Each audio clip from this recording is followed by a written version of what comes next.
The deep thought was them calling us users.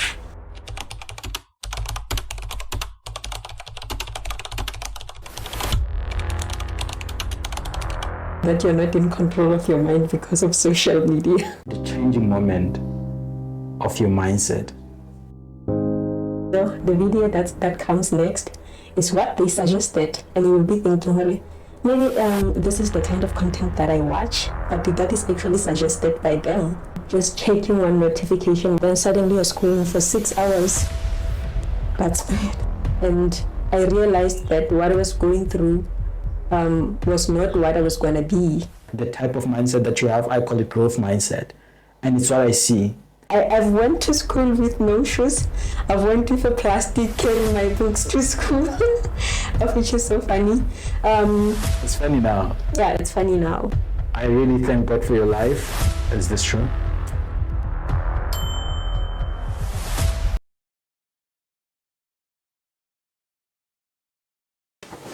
Hey, what's up? You good? Oh God, thank you. Yeah. Before we start with our series of questions that I have for you, before we dive straight into our conversation, I want to say thank you for coming. This really means a lot. Voyelwa. It really means a lot. So with this show, we focus on 3 pillars: beliefs, money, and mindset. So almost everything that we're going to discuss, it's going to hit around those 3 walls. All right. Yeah, but I do welcome you. Thanks for joining us. I'm happy to be here. Thank you. Yeah, the first question that I have, or maybe first thing that I want us to chat about is the documentary Social Dilemma. Like, what's your view about it? What came into your mind after watching it? What did it teach you? What did you realize? After watching it. I thought it's a little bit scary. Imagine learning that you're not in control of your mind because of social media. It came quite scary, and I don't think most of the people are aware. Hence, they continue to consume social media like nobody's business. Yeah, the crazy thing is, didn't you feel like you're in control before you watch it?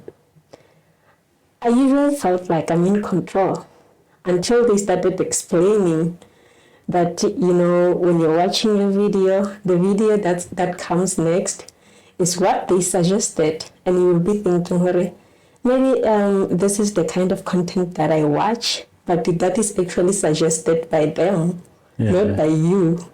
That's not what you want. It's what they want you to consume. Yeah, I see. And out of like the entire documentary, what is it that mostly stood out for you? When that guy made a promise to their mother saying they won't be using their phone for a certain time, but with just one notification, he was back. He was scrolling all night long. He was busy in that cell phone because of just one notification. That shows how much social media has put a pressure or influence on us. Why exactly that part stand out for you? Is it because you realize the present that social media has become to us, or like I wanna really dive deep into the reason it stood out for you? Because I mean, it's normal, right? If your phone is there and you get a notification, you can just reach it out, or maybe reach out to it and answer it. Like, what exactly stood out for you, or maybe in what stood out for you was the deep thought? The deep thought was them calling us users. And when they started calling us users, I realized that most of us are addicted to social media. You just go into your cell phone to just check the message and then leave it there. it's just normal. But the fact that you will be like holding your cell phone, just checking one notification, then suddenly you're scrolling for 6 hours, that's bad. That's insane. Yeah. Well, I love your views on that. For me, what actually stood out is the idea that they gather like information, like they monitor everything that we do, not really to sell it to other companies, but to improve like their prediction on what we want. So that's something that stood out for me, like to create these accurate algorithms. So that was insane, because I'm like, to me, I thought every video that comes next, it's my choice when I click on it. But I realized that if you were not to click on that video, that's a difficult choice to make. Because sometimes I'll be like, this is the last video I'm watching. After this, I'm not going to watch anything. But I realize I keep clicking. Yeah. And let's take it back to how you grew up, how you became the individual that you are right now. What are some of the things that like transpired in your life that have shaped you to become the person that you are today? A lot happened. That's a lot. A lot happened. Some were good, some were not so nice, but we were able to pass by.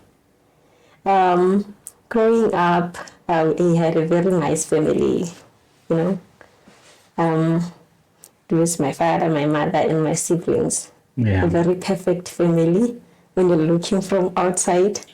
And as kids, we also see a perfect family. And then up until I think I was 13, 13. And then my parents went their separate ways. You know, as like the oldest, I had to carry like all the responsibilities because my mother was not around and my father was breaking down. I don't know if it was stress or what, but he was not himself. He was not like the normal father that we were used to, you know. So fast forward, I had to be a mother and a kid at the same time, of which I think I did not enjoy my childhood. But instead of like being that kid that any other kid would be back then, I was busy doing like the adulthood things, of which taught me so much. And I'm glad I went through that because I'm much better now. Yeah. What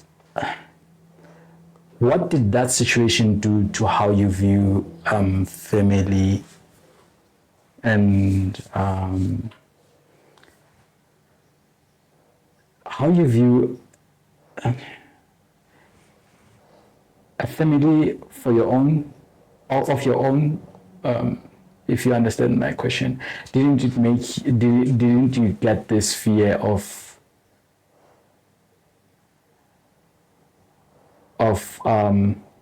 didn't you get a fear around motherhood, being a mother, having your own family? I can only imagine one going through those situations where you see love starting and it's nice to a point where you cannot really predict that it's going to end at some point. So when it ends, don't you become like fearful that what if this happened to my own family? I don't think this is a generational cycle, and if it is, I'm here to break it. You know, I'm very positive on how I view things. Maybe my parents might have been separate, but that does not mean that it's going to happen to me. And the situations are not the same, you know. I don't know what they were going through, but if there's one thing that I'm so sure of, is that there was lack of communication between them, of which is still a problem even now, you know.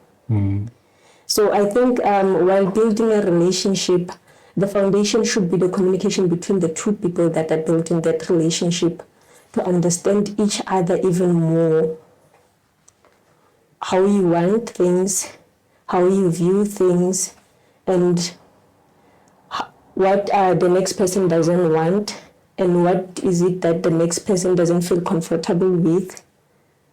So I think communication was a problem for them. And it's not just communication, because a relationship has many aspects involved, you know. But what I realized from that situation, I think communication was the problem.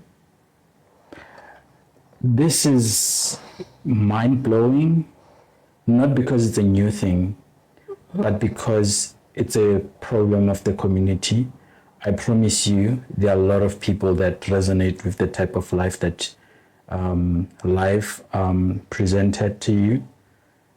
When you think, maybe just hypothetically, what do you think is the main, or are the main reasons? Like you said, there are many aspects in relationships, and you mentioned like lack of communication and stuff. So what do you think internally, like not looking at the structure of relationship, like two parties and stuff, what do you think like is the, like, are the main reasons why that happened in our community? Because your story, I can relate with it, like in many ways. However, there are times where I've sat and wonder, on an individual level, what could have led into such dysfunctional. Some people don't really divorce; they stay together. They don't go apart.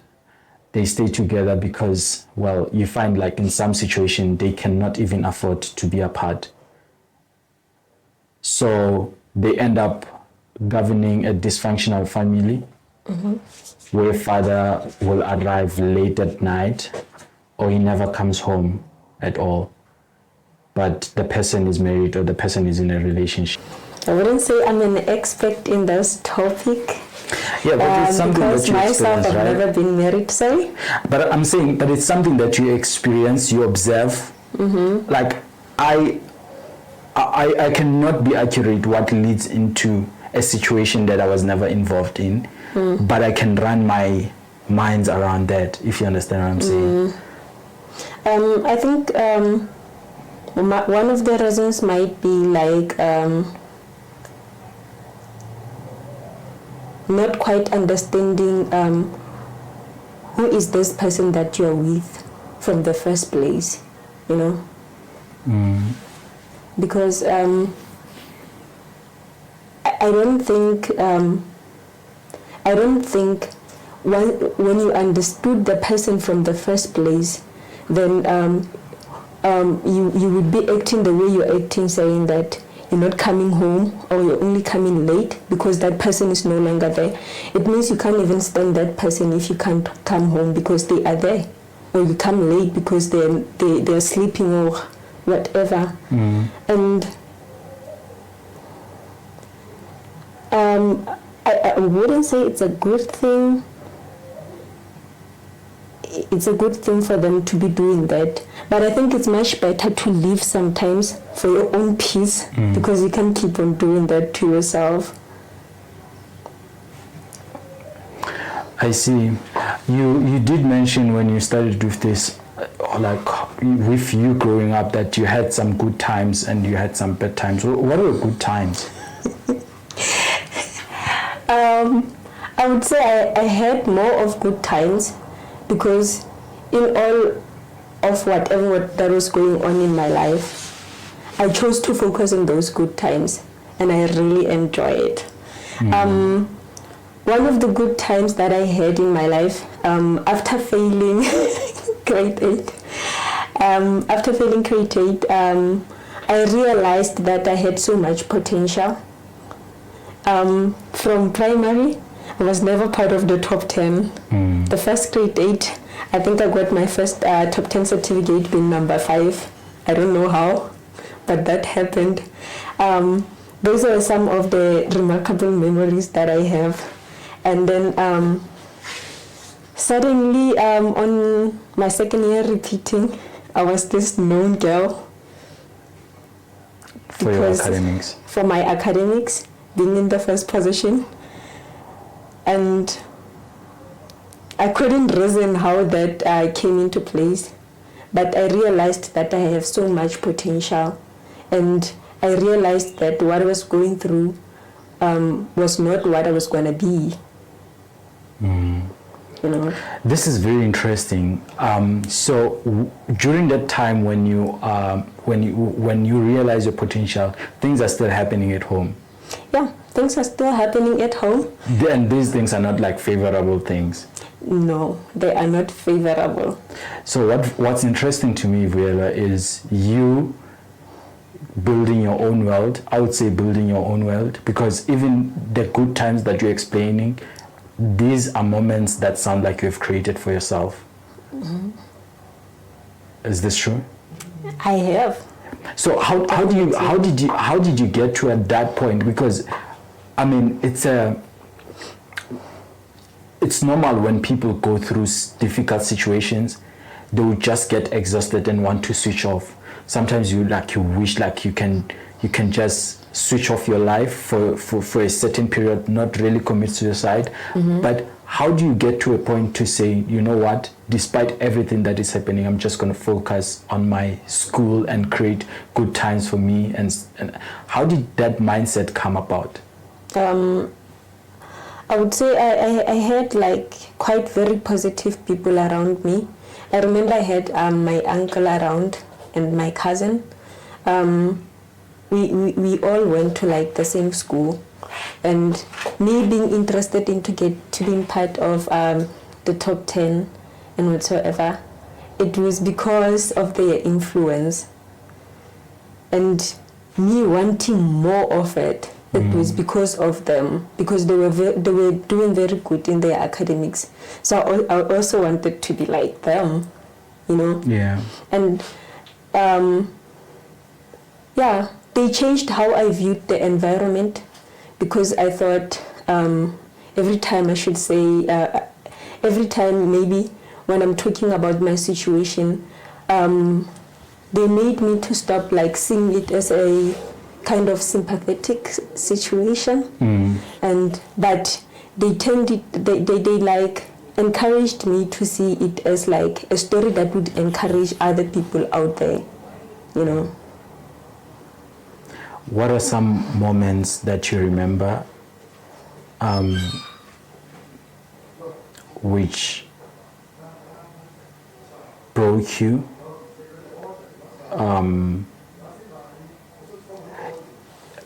and at the same time shape your mind to say, because there are moments, I know that even with me, there was a moment in time where I was like, this is the life I'm living, and this is the life I'm walking away from.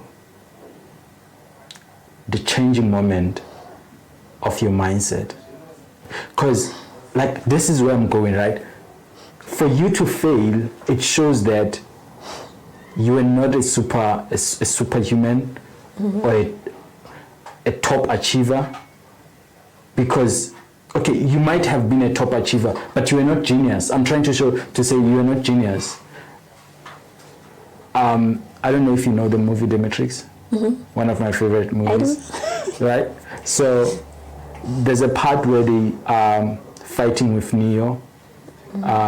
These agents I just forgot, these guys with white dreadlocks.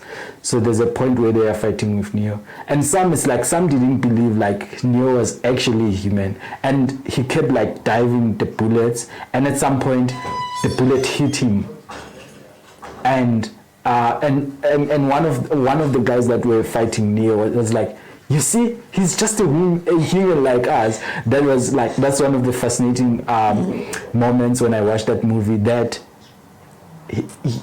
you are now in top 10, you are now like awarded, I assume, with different prizes and stuff, but it didn't start there. It started with you realizing your potential.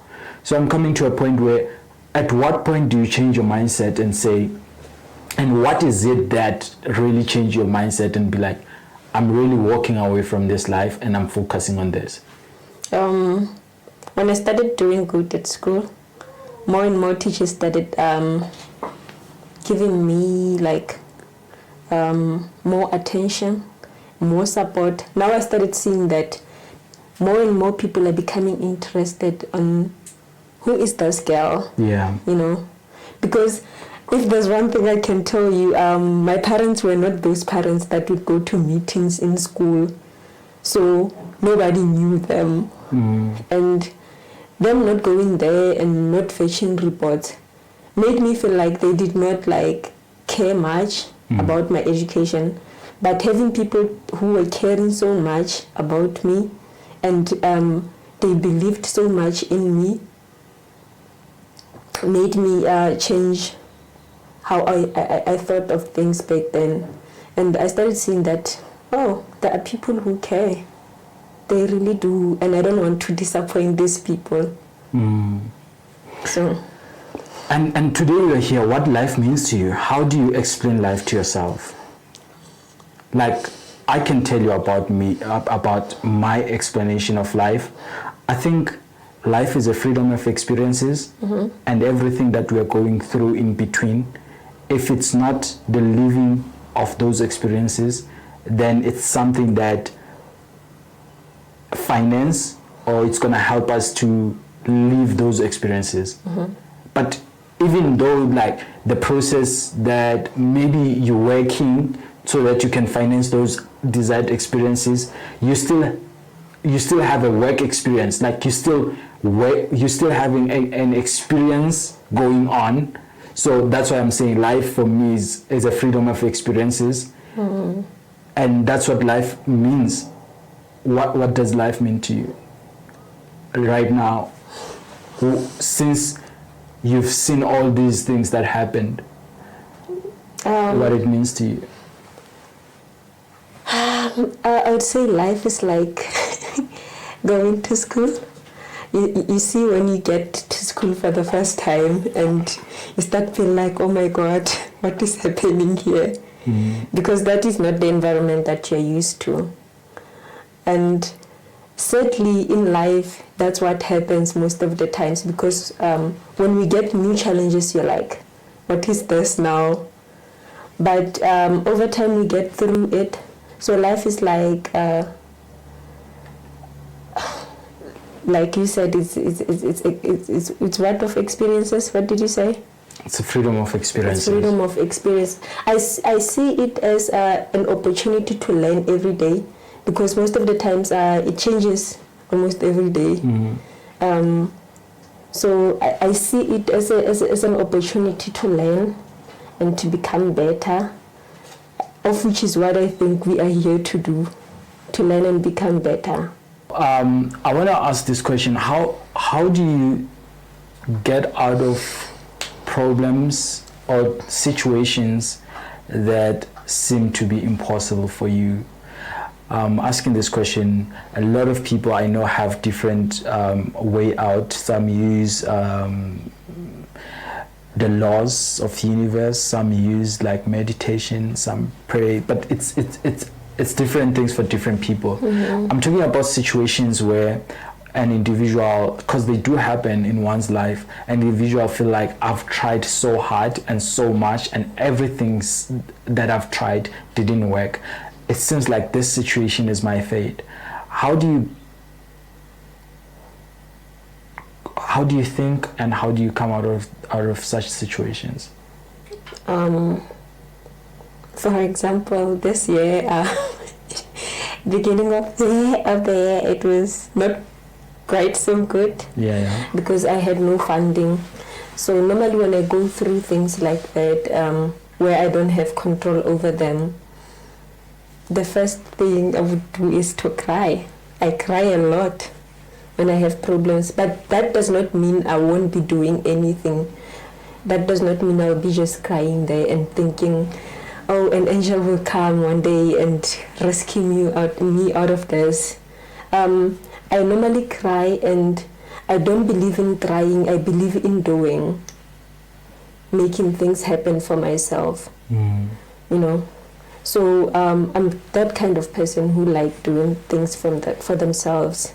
So I would go there, and like in this situation where I had no funding, I kept on going back and forth to School of Accounting over and over again to ask about the bursaries that were there.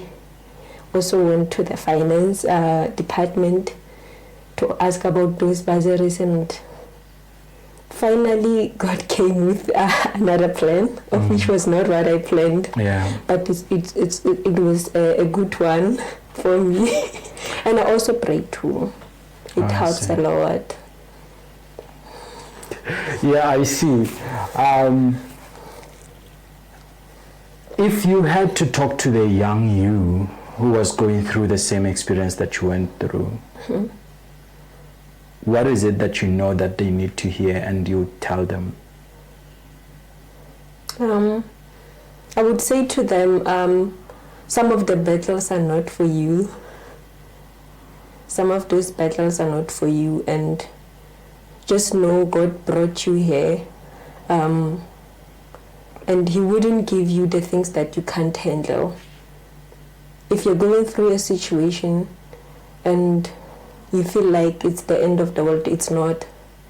The world doesn't end there, and this life is so long. Trust me, there are good memories coming your way. I don't know if you are open to share a little about this. What makes you attractive as a woman? What makes you attractive as a woman? For me, it's the struggles that we have went through. I feel like they were extreme, severe, and how you dealt with them, and the fact that you are alive and you have the type of mindset that you have. I call the type of mindset that you have, I call it growth mindset, and it's what I see. If you can paint a picture for someone, if maybe they have to understand where you're coming from, maybe for them to believe you when you say all the things that you just said now, that young girl, how do you paint that picture? What can you show us that picture of this young girl that needs to hear you, so that they don't look at you today with all this beauty and glow and think that you're not part of them, or you just once not in their shoes? Okay. If you're okay to paint a picture. Okay. I'm from a ghetto, Kasi. You know, I'm from a ghetto whereby you see many girls around my age having 3-4 kids, you know, and they started having kids at a very young age. So, it's like me cook, you know. Yeah. At first, it was like an informal settlement there, where where like you just have one tap, and you all go fetch water there. It was that kind of situation. Trust me, that environment was not so good. At some point, I used to think, these ladies who are dating the foreigners who owns shop, they're living a pretty good life. Maybe as a girl who was in my situation, you would think maybe that's a good thing. But what kept me going, it was the two people that I had in my life, my uncle and my cousin. Because every time I would tell them, who and who is doing this? What do you think about that? They would show me, here is the light. The light is school. Yeah. It's not that way, you know. So I'm from that kind of environment, and we always make it out of that environment. But you're not gonna make it if you're just sitting there thinking somebody's gonna come one day to rescue you. You have to do things for yourselves, and you have to go on and on and try, and ask for help. Sometimes it helps. One of the unbelievable things that you said, yet true, unbelievable now, because when I retrospect, it's just like so blur. There was a moment where you went to school carrying a plastic. Okay. Mm-hmm. Yes. Was there a moment where you went to school with no shoes? Yeah. Yeah. I've went to school with no shoes. I've went with a plastic carrying my books to school, which is so funny. It's funny now. Yeah, it's funny now. Yeah. It was not funny then. I see. You know. Yeah, I've went through those things. I went to school with no jersey on, to a point that this other lady who was in high school offered to give me a jersey in primary, and then I was like, no. This is winter. Yeah, I assume. this is winter. But all of those things happened for like 1-2 days. Not that my whole schooling days were like that, or I went to school without shoes for a month or whatsoever. Yeah. You are yet to become an inspiration even to other people that haven't experienced you like I did. So I thank God for your life, and I think you're so much blessed. And thanks for coming. I really appreciate your respect, coming on the show and sharing your story. How do you want to be remembered? I want to be remembered as a girl from the ghetto who made it to higher places and met very good leaders up there. Thank you so much for coming on my show. Vuyela, thank you.